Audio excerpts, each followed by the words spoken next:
Everyone welcome to study with Gyan Prakash. Study with Gyan प्रकाश के YouTube channel पर आप सभी का हार्दिक स्वागत है। देखिए फ्रेंड्स, खबर राजस्थान से आ रही है कि बस में अभ्यर्थियों के पास मिले शिक्षक भर्ती परीक्षा के पेपर, 44 गिरफ्तार।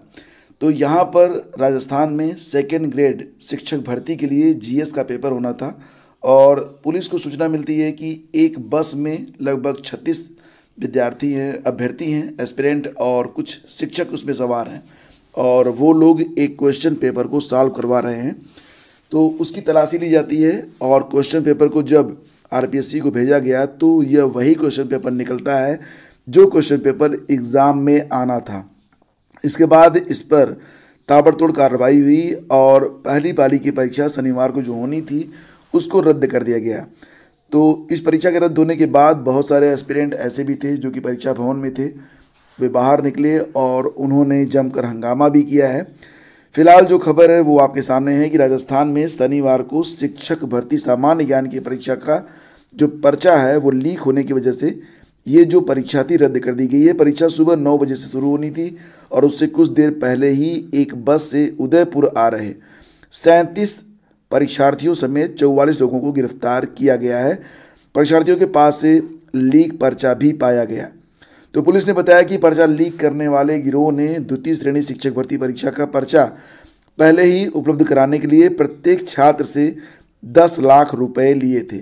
यह परीक्षा राजस्थान लोक सेवा आयोग आरपीएससी करवा रहा है।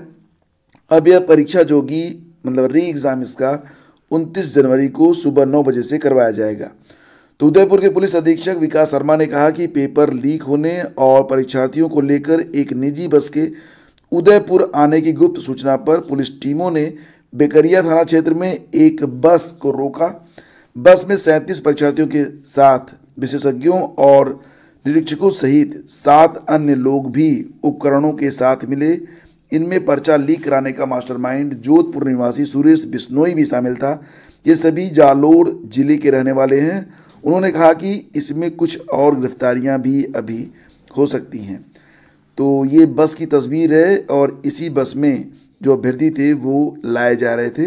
फिलहाल परीक्षा को रद्द कर दिया गया है। री एग्ज़ाम के लिए जो डेट है डिक्लेयर कर दी गई है, लेकिन सिर्फ पहला पेपर ही रद्द हुआ है। सेकंड पेपर और इसके आगामी जो पेपर होने हैं वो अपने समय से ही यानी कि निर्धारित समय से करवाए जाएंगे। तो फ्रेंड्स, ये राजस्थान की शिक्षक भर्ती है, सेकेंड ग्रेड ग्रुप सी की भर्ती है और इसके लिए जो पेपर हो रहा था वो आउट हो गया। इसके बाद ये परीक्षा रद्द कर दी गई है।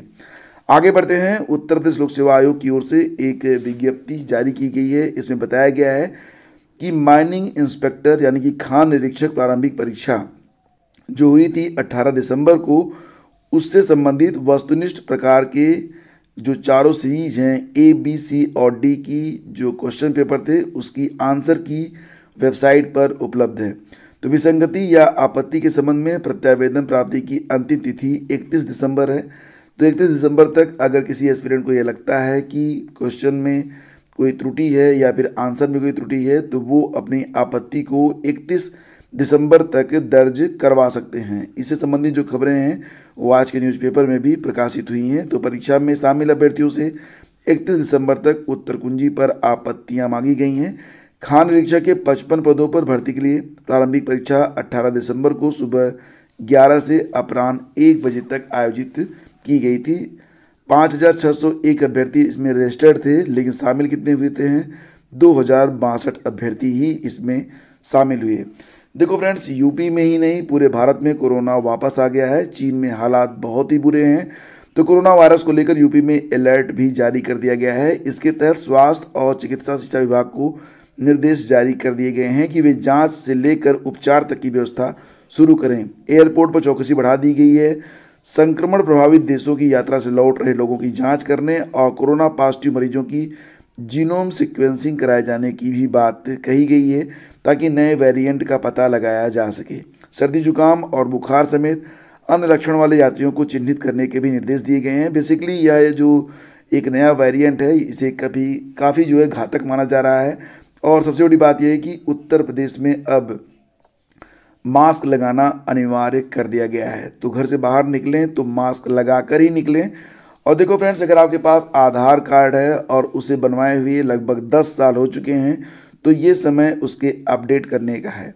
UIDAI के द्वारा एक नोटिफिकेशन जारी किया गया है और इसमें कहा गया है कि ऐसे आधार कार्ड धारक जिन्होंने 10 साल पहले अपने आधार कार्ड को बनवाया था और बीच में कभी भी उसे अपडेट नहीं कराया है, वो लोग ऑनलाइन या फिर केंद्र पर जाकर अपने आधार कार्ड में उनका जो एड्रेस है या फिर और भी जो डॉक्यूमेंट्स वगैरह हैं, पहचान पत्र और निवास प्रमाण पत्र वाला जो सेक्शन है उसको अपडेट कर सकते हैं, करवा सकते हैं। हालांकि ऐसा करना अनिवार्य नहीं बताया गया है। तो UIDAI ने एक बयान में कहा कि आधार कार्ड सहायक जो दस्तावेज हैं तो उनको अपलोड करके आप माई आधार पोर्टल के माध्यम से ऑनलाइन या फिर ऑफलाइन आधार केंद्र पर जाकर इस डेटा को अपडेट करवा सकते हैं।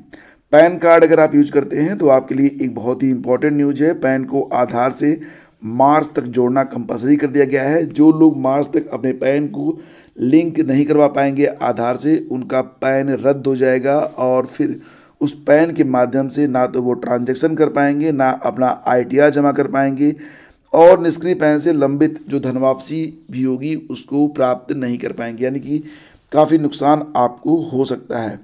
तो मार्च 2023 तक आधार से पैन कार्ड को जोड़ना कंपलसरी कर दिया गया है। ऐसा नहीं करने पर आपका पैन कार्ड रद्द हो जाएगा। आयकर अधिनियम 1961 के अनुसार आधार से नहीं जुड़े गए पैन कार्ड 1 अप्रैल 2023 से काम करना बंद कर देंगे। तो आधार को पैन से कैसे, मतलब पैन को आधार से कैसे आप लिंक करेंगे, इस पर बहुत पहले ही मैं आपको सूचना दे चुका हूं।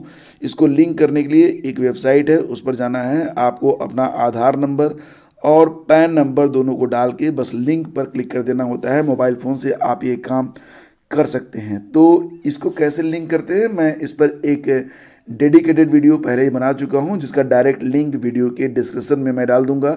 उसको आप लोग वॉच कर लीजिएगा। वॉच करने के बाद ये काम आप लोग अभी के अभी निपटा लो, वो ज़्यादा बेटर रहेगा। तो फ्रेंड्स, ये थी आज की सारी न्यूज़ अपडेट। अगर आपको ये सेशन अच्छा लगता है तो लाइक और शेयर कर दिया करें। देखो फ्रेंड्स, हम यहाँ पर आपके लिए शिक्षा के साथ साथ आपके दैनिक जीवन से संबंधित कुछ महत्वपूर्ण सूचनाएं शेयर करने का प्रयास करते हैं। और सबसे बड़ी बात कि हम आपको जो है बिल्कुल भी जो फेक न्यूज़ होता है उसका महिमा मंडन न तो करते हैं, ना ही उसके लिए इस चैनल पर कोई जगह है। तो आप सभी का दिन मंगलमय हो। हम मिलेंगे आपसे अगले वीडियो में। एक जानकारी मैं आपको अभी दे देता हूं कि अगर आपने KVS के लिए आवेदन किया हुआ है, नहीं किया है, तो आज और कल का टाइम आपके पास है, आवेदन कर दीजिए। और अगर आपने आवेदन कर दिया है तो CBT यानी कि जो कंप्यूटर बेस्ड टेस्ट होगा वो किस प्रकार से होगा, कैसे आप लॉगिन करेंगे, कैसे प्रश्न आएंगे और उस समय आपको स्क्रीन कैसे दिखाई देगी, इस पर एक डेडिकेटेड वीडियो कल मैंने अपलोड किया था शाम को, जिसका लिंक वीडियो के डिस्क्रिप्शन में है। जाकर चेक कर लीजिए और एक बार ज़रूर देख लें, ये आपके लिए बहुत ही हेल्पफुल रहेगा। Thank you so much. Have a great day. जय हिंद।